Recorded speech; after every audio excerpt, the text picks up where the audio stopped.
माजी आमदार तुकाराम बेडकर यांचं अपघाती निधन। अकोला जिल्ह्यातील अजित पवारांचे राष्ट्रवादीचे ज्येष्ठ नेते आणि मूर्तिजापूरचे माजी आमदार प्राध्यापक तुकाराम बिरकड यांचं अपघातात निधन। अकोला लगतच्या शिवर गावाजवळील पेट्रोल पंपासमोर ट्रकने दिली बिरकड यांच्या दुचाकीला धडक। अपघातात बिरकड यांचा जागीच मृत्यू। अकोला विमानतळावर भाजप प्रदेशाध्यक्ष आणि महसूल मंत्री बावनकुळे यांना विमानतळावरून भेटून घरी येत असताना झाला अपघात। तुकाराम बिरकड 2004 ते 2009 या काळात होते मूर्तिजापूर मतदारसंघाचे आमदार। काँग्रेस राष्ट्रवादी सरकारच्या काळात होते विदर्भ वैधानिक विकास मंडळाचे अध्यक्ष। विदर्भातील राष्ट्रवादी काँग्रेसचा माळी समाजातील मोठा चेहरा। आमदार होण्याआधी तुकाराम बेडकर अकोला जिल्हा परिषदेत सभापती होते। तुकाराम बेडकरांनी अकोला जिल्ह्यासह संपूर्ण विदर्भात उभारल्या होत्या जय बजरंग नावाने व्यायामशाळा। राजकारणासह शैक्षणिक आणि क्रीडा क्षेत्रात तुकाराम बेडकर यांचं मोठं काम। उद्या त्यांच्या अकोला लगतच्या कुंभारी गावात होणार अंत्यसंस्कार।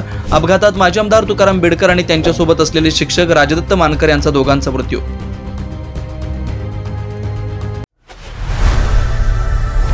लोकनायक न्यूज।